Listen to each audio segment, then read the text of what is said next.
ఖమ్మం జిల్లాలో ఘోర రోడ్డు ప్రమాదం జరిగింది. రఘునాథపాలెం మండలంలోని హరియా తండా దగ్గర ఓ కారు ప్రమాదవశాత్తు అదుపు తప్పి చెట్టును ఢీకొంది. దీంతో కారులో ప్రయాణిస్తున్న ముగ్గురు మృతి చెందారు. సమాచారం అందుకున్న పోలీసులు ఘటనా స్థలానికి చేరుకొని మృతదేహాలను ఆసుపత్రికి తరలించారు. ప్రమాదానికి గల కారణాలపై ఆరా తీస్తున్నారు. ఇక ఈ యాక్సిడెంట్ కి సంబంధించి మరిన్ని డీటెయిల్స్ ఖమ్మం నుంచి మా ప్రతినిధి ఉపేందర్ అందిస్తారు. ఉపేందర్. అమూల్య రాత్రి ఖమ్మం జిల్లాలో ఘోర రోడ్డు ప్రమాదం అయితే చోటు చేసుకుంది. రఘునాథపల్లి మండలంలోని హరియతండ వద్ద అయితే ఈ ప్రమాదం అయితే చేసుకుంది. అందులో అయితే కారు నడుపుతున్న భర్త సేఫ్ గా బయటపడగా అందులో ప్రయాణిస్తున్న భార్య ఇద్దరు చిన్నారులు అయితే మృతి చెందారు. ఈ ఘటనపై అటు బంధువులు కూడా పలు అనుమానాలు అయితే వ్యక్తం చేస్తున్నారు. ఇక ఏదైతే అది మామూలు రహదారి ఎంత వేగంగా ఢీకొట్టినా కూడా ముగ్గురు ఒకేసారి చనిపోయేంత సీన్ కూడా అక్కడ లేదని చెప్పేసి అయితే వారు ఆరోపిస్తున్నారు. అన్నింటికంటే ముఖ్యంగా కారు నడుపుతున్న భర్త సేఫ్ గా అయితే ఉన్నాడు. అందులో ప్రయాణిస్తున్న భార్య ఇద్దరు పిల్లలు మాత్రం మృత్యువాత అయితే పడ్డారు.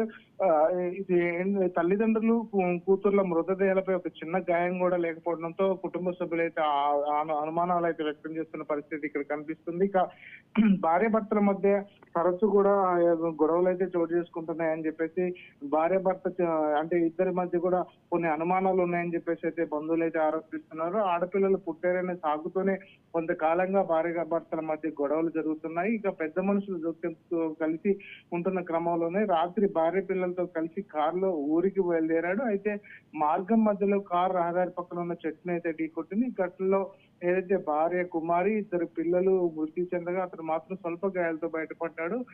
ఇదంతా రఘునాథపల్లి మండలం దగ్గర అయితే చోటు చేసుకుంది. అయితే అల్లుడు తమ కుమార్తెను మనవరాలను చంపాడని మృతురాలి తల్లిదండ్రులు అయితే ఆరోపిస్తున్నారు.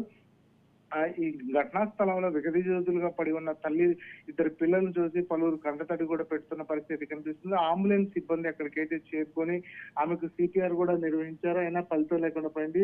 బాధితులు ఏదైతే ఏన్కూర్ మండలం రామ్నగర్ తండాకు చెందిన దారం హరిసింగ్ చిన్న కుమార్తె కుమారిని రఘునాథపల్లి మండలం బావోజీ తండాకు చెందినటువంటి డాక్టర్ ప్రవీణ్ కి అయితే ఇచ్చి 2010లో వివాహం చేశారు. అయితే ఫిజియోథెరపీ చదివినటువంటి ప్రవీణ్ వృత్తిరీత్యా హైదరాబాద్ లో ప్రైవేట్ ఆసుపత్రిలో కూడా డాక్టర్ గా కూడా పనిచేస్తున్నాడు. అయితే కుమారి ప్రవీణ్ దంపతులు ఇద్దరు ఆడపిల్లలు అయితే పుట్టారు. వారిద్దరి పేరు కృషిక కృతిక కూడా ఉన్నారు. అయితే 20 రోజుల క్రితం ఇటు ప్రవీణ్ తన స్వగ్రామ బావోజీ తండాకు భార్య పిల్లలతో వచ్చాడు. ఈ నెల 3న వివాహ దినోత్సవం ఉండగా ప్రవీణ్ అందుబాటులో లేకపోవడంతో కుమారి తన ఇద్దరు పిల్లలతో కేక్ కట్ చేసి కూడా సంబరాలు చేసుకుంది. ఈ క్రమంలో నిన్న సాయంత్రం ప్రవీణ్ తన భార్య పిల్లలతో కలిసి మంచుకొండ నుంచి బావోజీ తండాకు కారులో ప్రయాణిస్తుండగా కారు రహదారి పక్కన ఉన్న చెట్టును అయితే ఢీకొట్టింది. ఈ ప్రమాదంలో కారులో ఉన్నటువంటి ఏదైతే కృషిక అక్కడికక్కడే మృతి చెందగా భార్య కుమారిని మాత్రం జిల్లా ప్రభుత్వ ఆసుపత్రికి తరలిస్తుండగా కన్నుమూసింది. ఇక ప్రవీణ్ మాత్రం స్వల్ప గాయాలతో బయటపడ్డాడు.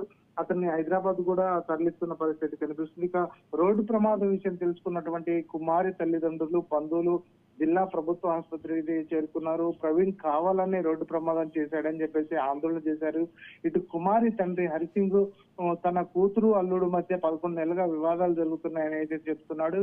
ప్రైవేట్ ఆసుపత్రిలో పనిచేస్తున్నటువంటి ఒక కేరళ అమ్మాయితో తన అల్లుడు వివాహేతర సంబంధం పెట్టుకొని ఆమెతో కలిసి కేరళ వెళ్ళాడని కూడా చెప్తున్నారు. ఆ తర్వాత అతని ఆచూకీ కోసం ఆచూకీ తెలుసుకొని తీసుకొచ్చి హన్మకొండ ప్రాంతంలో అతన్ని ఉంచినట్టు కూడా చెప్తున్నారు. అయితే అతను తరచూ ఈ విషయంలో గొడవలు పడుతూ ఇద్దరు ఆడపిల్లలు ఉన్నాము, నువ్వు నాకు వద్దని చెప్పేసి చంపుతానంటూ కుమారిని తరచూ వేధించేవాడని కూడా వాళ్ళైతే చెప్తున్నారు.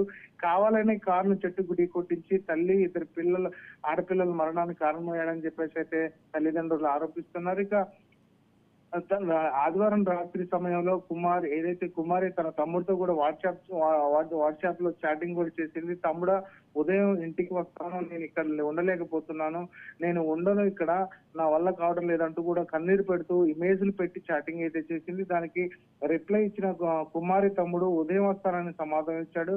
ఈ క్రమంలోనే కుమారి పుట్టింటికి వెళ్లకుండానే ఇద్దరు పిల్లలతో కలిసి మృతి కవిలోకి అయితే చేరుకోవడం మాత్రం అటు బంధువులతో పాటు అటు గ్రామస్తులను కూడా కన్నీరు పెట్టిస్తుంది. కాగా ప్రమాదం జరిగిన ప్రాంతాన్ని పరిశీలించినటువంటి సిఐ శ్రీహరి కూడా కేసు నమోదు చేసి ఆ పలు కోణాల్లో మాత్రం విచారణ అయితే చేపట్టారు. ప్రస్తుతం మృతదేహాలను పోస్ట్ మార్టం నిమిత్తం ఖమ్మం ప్రభుత్వ ఆసుపత్రిలో మార్జరీకి అయితే తరలించిన పరిస్థితి ఇక్కడ కనిపిస్తుంది.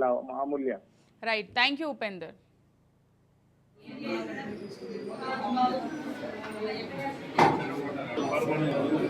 Control.